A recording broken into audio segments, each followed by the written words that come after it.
హైదరాబాద్ లో కాల్పుల ఘటనపై దర్యాప్తు కొనసాగుతోంది. కోఠి ఎస్బీఐ ఏటీఎం సెంటర్ దగ్గర దుండగులు కాల్పులు జరిపారు. రషీద్ అనే వ్యక్తిపై కాల్పులు జరిపి 6 లక్షలు ఎత్తుకెళ్లారు. డిపాజిట్ చేయడానికి వచ్చిన రషీద్ పై కాల్పులు జరిపారు. ఈ ఘటనలో రషీద్ కాలికి గాయం కావడంతో ఆసుపత్రికి తరలించారు. ఘటనాస్థలిలో సీసీటీవీ ఫుటేజ్ ని సుల్తాన్ బజార్ పోలీసులు పరిశీలిస్తున్నారు.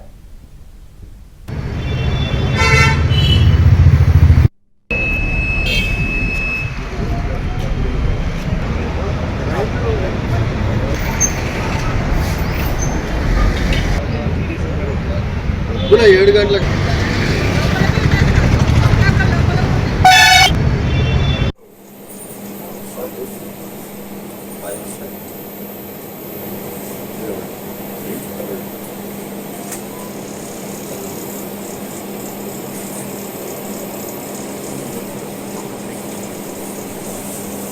బైక్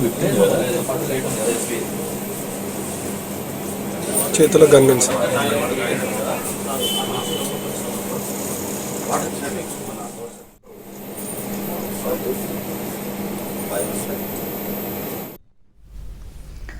హైదరాబాద్ లో కాల్పుల ఘటనపై దర్యాప్తు అయితే కొనసాగుతోంది. కోఠి ఎస్బీఐ ఏటీఎం సెంటర్ దగ్గర దుండగులు కాల్పులు జరిపారు. రషీద్ అనే వ్యక్తిపై కాల్పులు జరిపి 6 లక్షలు ఎత్తుకెళ్లారు. డిపాజిట్ చేయడానికి వచ్చిన రషీద్ పై కాల్పులు జరిపారు. ఈ ఘటనలో రషీద్ కాలికి గాయం కావడంతో ఆసుపత్రికి తరలించారు. ఘటనాస్థలిలో సీసీటీవీ ఫుటేజ్ ని సుల్తాన్ బజార్ పోలీసులు పరిశీలిస్తున్నారు.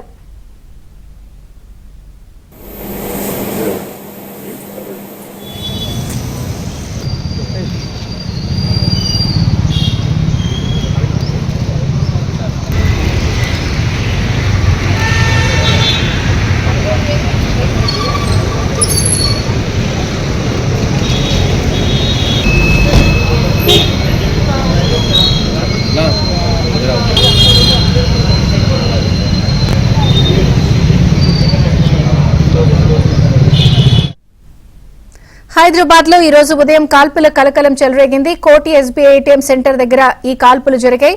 రషీద్ అనే వ్యక్తిపై కాల్పులు జరిపి 6 లక్షల దోపిడీకి పాల్పడ్డారు. ఇక లేటెస్ట్ అప్డేట్స్ ఘటనా స్థలం నుంచి మా ప్రతినిధి శశి వివరాలు అందించడానికి లైవ్ లో సిద్ధంగా ఉన్నారు. Shashi, over to you.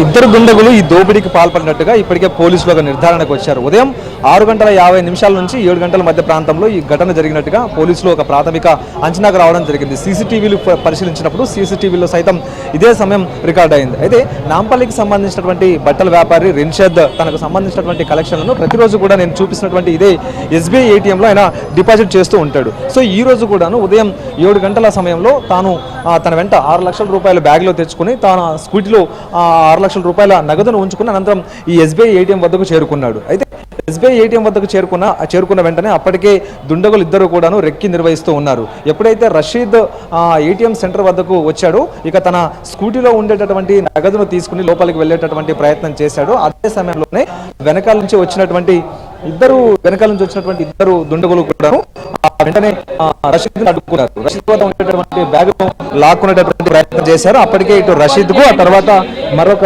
ఇద్దరు నిందితులకు మధ్య తీవ్రమైనటువంటి పెనుగులాట కూడా చోటు చేసుకుంది. ఈ పెనుగులాటలో డబ్బును తస్కరించేటటువంటి ప్రయత్నం చేసినప్పుడు రషీద్ అడ్డగించడంతో అతని మీద కాల్పులకు దిగబడ్డారు. సుమారుగా 2 రౌండ్లు కాల్పులు జరిపారు దుండగులు.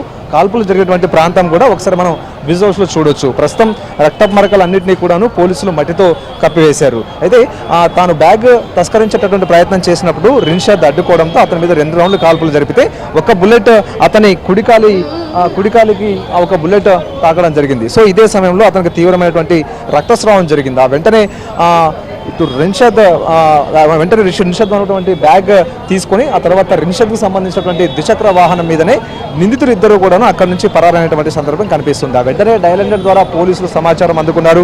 ఘటనా స్థలికి చేరుకుని అప్పటికే రక్తపు మడుగులో ఉన్న రిన్షద్ను స్థానికంగా ఉండేటటువంటి ఆసుపత్రికి తరలించారు. మలక్పేట యశోద ఆసుపత్రికి తరలించిన తర్వాత అక్కడ అతనికి సంబంధించినటువంటి చికిత్స కూడా పూర్తయింది. ఆ కాలికి ఇప్పటికే ట్రీట్మెంట్ కూడా ఆయన తీసుకోవడం జరిగింది. అయితే ఆయన నుంచి స్టేట్మెంట్ రికార్డ్ చేయబోతున్నారు పోలీసులు. అయితే ఘటనాస్థలికి సుల్తాన్ బజార్ పోలీసులు చేరుకున్న తర్వాత మరోవైపు క్లూస్ టీం కూడాను ఘటనాస్థలికి చేరుకుని క్లూస్ సేకరించే ప్రయత్నం చేసింది. అప్పటికి 2 షెల్స్ బుల్లెట్స్ సంబంధించినటువంటి 2 షెల్స్ ను క్లూస్ టీమ్ గుర్తించింది. ఆ 2 షెల్స్ను కూడా ఇప్పటికే స్వాధీనం చేసుకున్నట్టుగా తెలుస్తుంది. ప్రధానంగా ఇది తెలిసిన వ్యక్తుల పన లేకపోతే అంతర్రాష్ట్ర దొంగలకు సంబంధించినటువంటి ముఠా పన అన్న అంశాల్లో భాగంగా పోలీసుల దర్యాప్తు కొనసాగుతుందంటూ కూడా చెప్పుకోవచ్చు. అయితే వాస్తవానికి రిన్షద్ ప్రతిరోజు కూడాను డబ్బులు డిపాజిట్ చేయడానికి వస్తున్నట్టుగా దుండగులకు ఏ విధంగా తెలుసు, ఒకవేళ దుండగులు తెలిసిన వ్యక్తులేనా అనేటటువంటి కోణాల్లో కూడా ఇప్పుడు దర్యాప్తు చేస్తూ ఉన్నారు. అయితే ఒకసారి మనం విజువల్స్లో చూడవచ్చు. ఈ మార్గం గుండా రిన్షద్ తన ద్విచక్ర వాహనం మీద ఏటీఎం సెంటర్ వద్దకు చేరుకున్నాడు. సో అప్పటికే ఇద్దరు వ్యక్తులు కూడాను ఇక్కడే పహారా కాస్తూ ఉన్నారు. రిన్షద్ రాక కోసం ఎదురు చూస్తున్నారు. ఒకసారిగా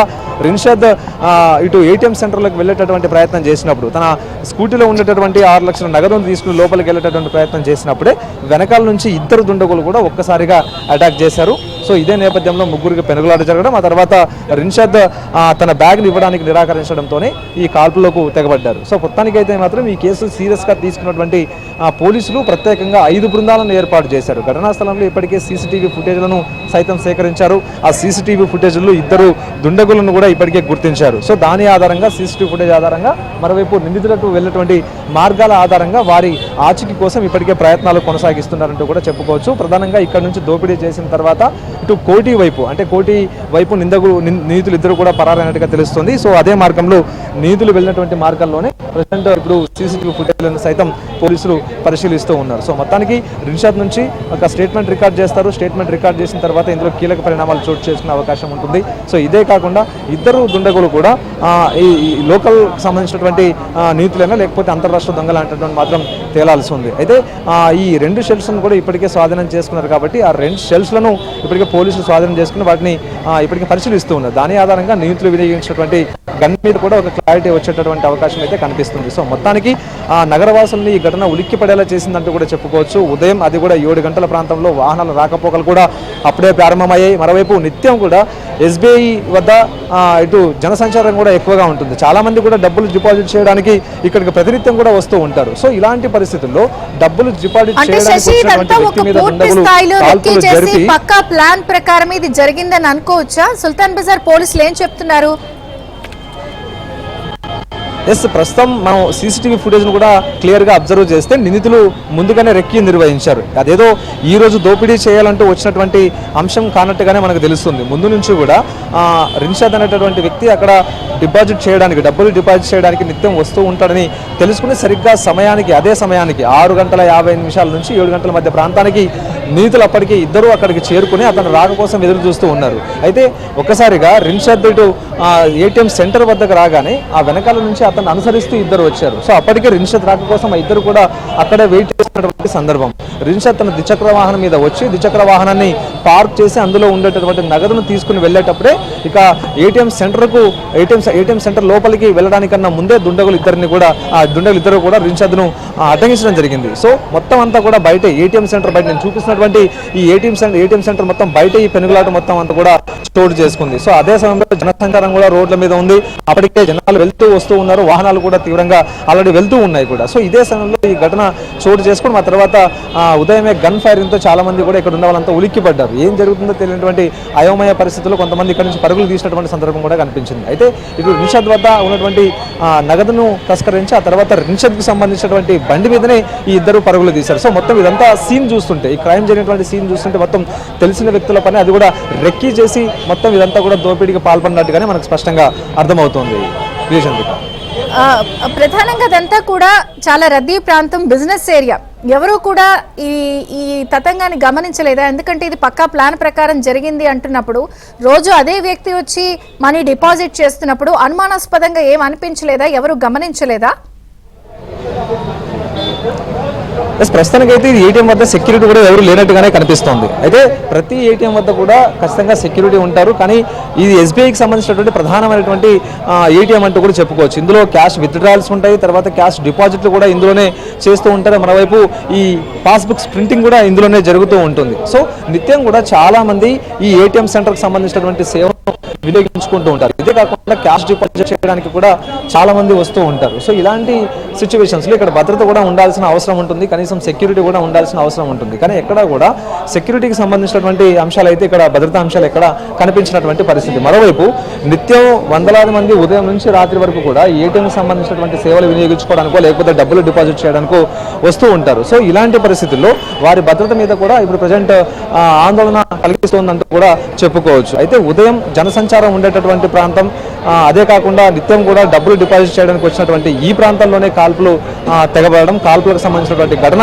జరగడంతో ఇప్పుడు అందరూ కూడా భయాందోళనకు లోనవుతున్నటువంటి సందర్భం కనిపిస్తుంది. సో ఉదయం కూడా ఇటు వెళ్ళేటటువంటి వాహనదారులు కూడా అంటే అప్పటికే వాహనాలు ఏవైతే ఉన్నాయో వాహనాలు అటుగా వెళ్తూ ఉన్నాయి. మరోవైపు దుండగులు ఆ తర్వాత రిన్షత్కి మధ్య పెనుగులాట చోటు చేసుకుంటూనే ఉంది. సో అయినప్పటికీ అతని కాలికి గాయమైనప్పటికీ కూడాను ఆ ఇద్దరు దుండగుల్ని అడ్డుకునేటటువంటి ప్రయత్నం చేశాడు. సో అయినప్పటికీ కూడాను వారు గన్ ఫైరింగ్ వెంటనే చేస్తూ ఇంకా రిన్షద్ కూడా వెనక్కి తగ్గినట్టుగా తెలుస్తుంది. సో అదే సమయంలో అతనికి సంబంధించినటువంటి బైక్ తో పాటు 6 లక్షల నగదును కూడా తస్కరించి వెళ్లారు దొంగలు. ఇప్పుడు ప్రధానంగా ఈ ఇద్దరిని గుర్తించడానికి వీలుగా 5 ప్రత్యేక బృందాలను ఇప్పటికే పోలీసులు ఏర్పాటు చేశారు. ఈ 5 ప్రత్యేక బృందాలు ఇటు సాంకేతికంగా ఆధారాలు సేకరించడంతో పాటు మరోవైపు సీసీటీవీలను సైతం పరిశీలిస్తున్నారు.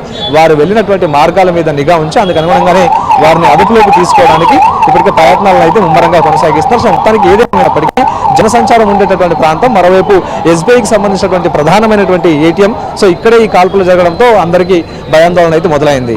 Vijayachandrika. Okay Sasi, thank you. Branch దగ్గర పక్కనే ఉండేటువంటి ఏటీఎం దగ్గర ఈ విక్టిమ్ పర్సన్ క్యాష్ డిపాజిట్ చేయడానికి వచ్చినప్పుడు వాళ్ళు రెక్కీ చేసుకుని ఉన్నట్టున్నారు.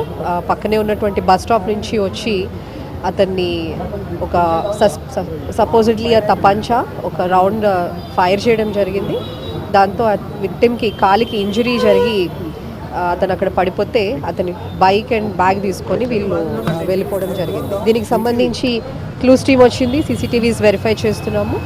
సెవెరల్ టీమ్స్ అన్నీ కూడా పెట్టి ఇన్వెస్టిగేషన్ టీమ్స్ పెట్టి టాస్క్ ఫోర్స్ అండ్ సిసిఎస్ టీమ్స్తో కలిసి కోఆర్డినేట్ చేసి we are working it out. Thank you.